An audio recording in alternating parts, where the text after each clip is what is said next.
So people always ask the question, what stocks should I consider buying for the long run, just to hold forever? And another stock I had already talked about MasterCard in a prior video, but today I'm going to be talking about Visa, because I think that's a really cool stock to own long term. In fact, I recently was looking up the history of Visa. A lot of people don't know a lot about the history of Visa. It actually started out as a project with Bank of America, which allowed them to provide the cards to people in California. But when they wanted to expand outside of California, they partnered with a whole bunch of other banks nationwide, and that basically became the Visa that we know today, that operates all over the US. And now it's not actually connected in any way really with Bank of America, although they may issue the shares. It's an independent company and trades on the stock exchanges. People have these cards, and they're one of the most used cards on the planet outside of China. And if you look at the amount of revenue that they receive, the revenue continues to go up year after year. It's pretty incredible, because it's one of those stocks where you really do benefit from inflation. Let's say there's hyperinflation in the economy. Well, Visa and MasterCard, I believe, especially Visa, they're very able to handle inflation, because if prices go up, they're making more money. So as a result, it should be a way of protecting your assets long term by growing with the inflation. What do you think, Danny? Would you consider buying Visa and just holding it long term? I have to look at the stock. I have not looked at the stock, so I don't have an opinion. I know, but if you look at it for like since the beginning, which is only like 13 years into the past, it actually looks pretty damn good. Well, it's probably not going to go bankrupt. No, but, I don't. I think, one thing that's important to note is, as you know, it doesn't matter if the card holders, if anything happens to them or they go bankrupt. If people just stop paying their bills, it doesn't matter, at least in the short term, because that Visa does not actually provide the debt. That's what the member banks deal with. So Visa is not holding the card balances. When you pay your bill, that has nothing to do with Visa. Visa only makes that money from the swipe. They don't make any money from interest, whether you have a balance or anything like that.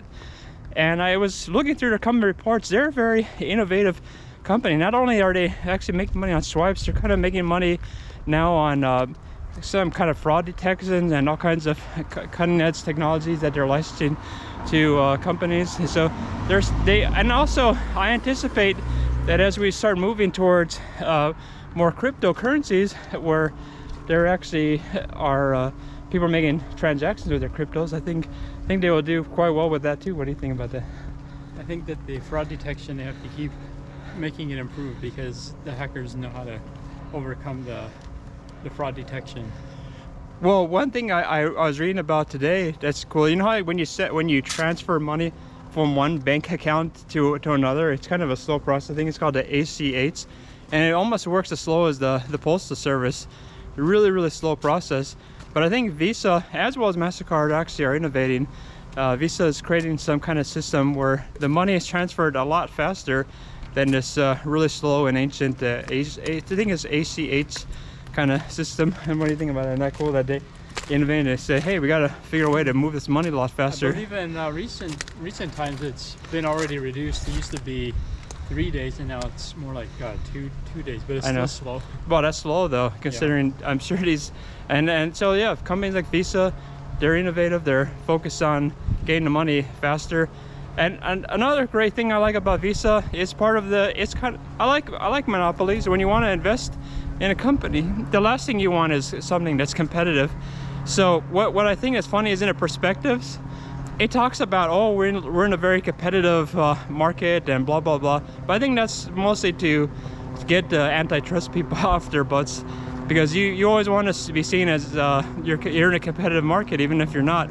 The truth is, 90% of all credit card transactions outside China are with Visa or MasterCard. So you want to own either of those or both, like I do. And I think that really is a way for you to capture a lot of the sales that are taking place on the planet. And in fact, even now, we're kind of an economic slump, economic depression, but people still use money, and they're using cash a lot less. And right now, according to the company reports, $17 trillion still takes place with cash. And from the Visa's perspective, that's untapped money that they can get their hands on in the future. They believe that as time goes on, they will be able to get more and more of that cash market. And we'll have to see. I think that would be a cool thing if they're able to get more people to use their card. Maybe people don't want to get germs and stuff like that touching cash. I mean, you don't know where people's hands have been, whereas you can use their Apple Pay, touchless payments, all kinds of things. And I think that's a big selling point nowadays. People don't want anything that's grubby and dirty. So I personally think Visa is one of those stocks where you can say, this is a pretty good one to hold long term. I think it has actually outpaced the S&P and the Nasdaq and the Dow for a very long time, and they're very proud to acknowledge that. And a lot of it has to do with the fact is it's extremely profitable, and you're talking about just billions of transactions taking place every year. And I definitely recommend. What the heck? Hi. Are you here to talk? Is he here to talk about Visa? Hi, doggy. Hey, doggy. Hi. Is your name Visa? Is his name Visa? Hi. Hi. Hi. You don't want him to bite you. No, but he's.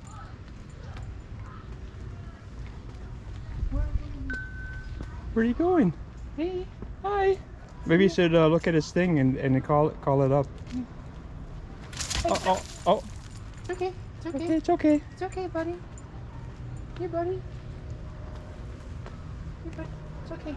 It's all right. It's okay. Hi. Hey, buddy. Hi. Yoo-hoo. Yoo-hoo. Yoo-hoo. Yoo-hoo. Come here. Yoo-hoo. He tried to come to us. I think he likes us. Hi. Let us help you. Hi, we're just trying to help. We're just trying to help. Good. We want to see the collar. We got to see the collar. Yoo-hoo. Yoo-hoo. It's all right. Uh-oh. That means he would bite you, I think, if you were to grab him. I don't know. Well, let him come to us. It's okay. Hey, buddy. Okay, so the dog that named Visa that got out, I guess the owners found out about it, and I think they're gonna be able to find him. He was a little bit scared. Anyway, so one of the most important things is that there aren't a lot of companies that I really believe in as much as Visa. Can you think of another company that really has the ability to tap the billions of transactions that exist every single day and taking a little piece of that? It's almost like it's a hidden tax on the that occurs all throughout the economy. It takes a little piece of everything, and of course you want to be part of that and taking it as well as anybody. Anyway, I hope that this was a great video, and look forward to hearing what you think about Visa, and let me know if you're already invested or thinking about it, and subscribe too. Definitely also smash the like button. It helps with the Google algorithm. Anyway, talk to you later, and let me know if you have a dog named Visa.